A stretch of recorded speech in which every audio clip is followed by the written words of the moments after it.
Il est très difficile de comprendre que ce Fils soutient toutes choses par la parole de sa puissance. Les choses ne s'effondrent pas parce qu'il soutient toutes choses par la parole de sa puissance. Et les choses ne s'effondreront pas jusqu'à ce qu'il l'ordonne, lui. Si tout cela est vrai, c'est quelque chose de très merveilleux pour nous. Nous entendons parler beaucoup de la désintégration de l'univers et de la destruction de ce monde. Il y a beaucoup qui sont très effrayés à cet égard.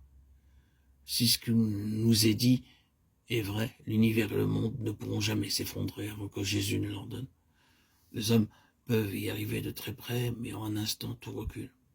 Cela ne se fait simplement pas.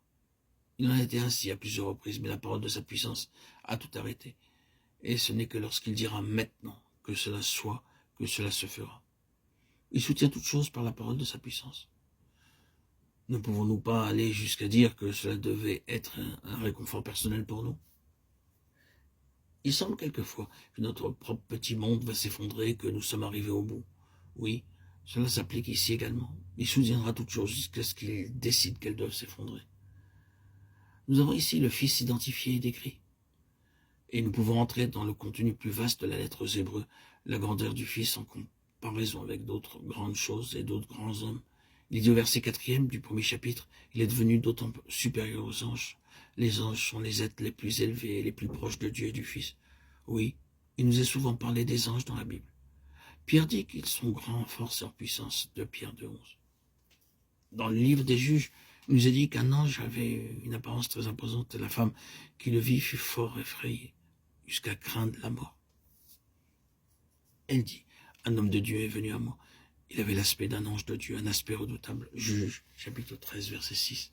Les anges avaient une connaissance très étendue. Jésus a dit, pour ce qui est de ce jour, de cette heure, personne n'en sait rien, pas même les anges du ciel. Matthieu 24, 36. Si quelqu'un devrait savoir où ce sont les anges, car la connaissance est si parfaite et si grande, mais les anges eux-mêmes ne savent pas cela. Les anges ont une vaste connaissance. Il y a un nombre immense d'anges. Il y en avait des myriades, des milliers de milliers. Apocalypse 5, 11. Ils sont en un vaste nombre. Les anges sont tout près du trône de Dieu. Et ils ont accès en sa présence. Cela ressort dans l'une des plus belles vérités que Jésus ait dites à l'égard des petits enfants. Gardez-vous de mépriser aucun de ces petits, car je vous dis que leur ange dans les cieux voit sans cesse la face de mon Père, qui est dans les cieux. Matthieu 18, 10. Nous ne comprenons naturellement pas cela, car c'est une chose très mystérieuse. Mais Jésus dit que les anges ont accès au trône de Dieu, lui-même. Il n'y a qu'un seul qui soit plus près.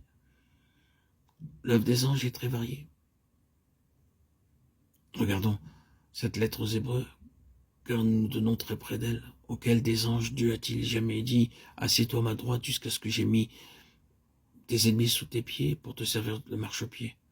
Les anges ne sont-ils pas des esprits, tous au service de Dieu, envoyés par lui pour exercer un ministère en faveur de ceux qui doivent recevoir en héritage du salut?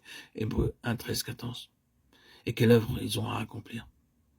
Pensons à tous les héritiers du salut dans le monde tout entier, dans toutes les générations.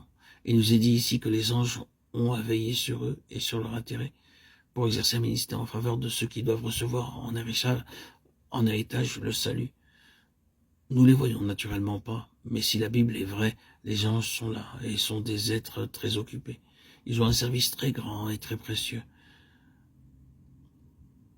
Tous les besoins différents de ces héritiers du salut sont leur responsabilité.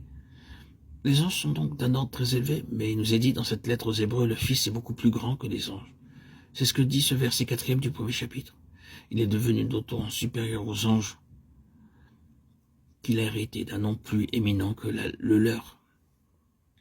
Si nous lisons tout ce que nous dit la Bible au sujet des anges, nous aurons une révélation merveilleuse et nous arrivons ensuite à ce petit fragment où il nous est dit que le Fils qui est Jésus est devenu d'autant supérieur aux anges. C'est là que commence sa supériorité. Et nous sommes rentrés dans cette dispensation-là, la supériorité de Jésus sur tous les anges. Peut-être n'avons-nous pas suffisamment pensé au ministère des anges, mais ils sont évidemment très occupés pour chacun de nous. Peut-être avons-nous été sauvés de beaucoup de choses, parce qu'ils ont veillé très fidèlement sur nous.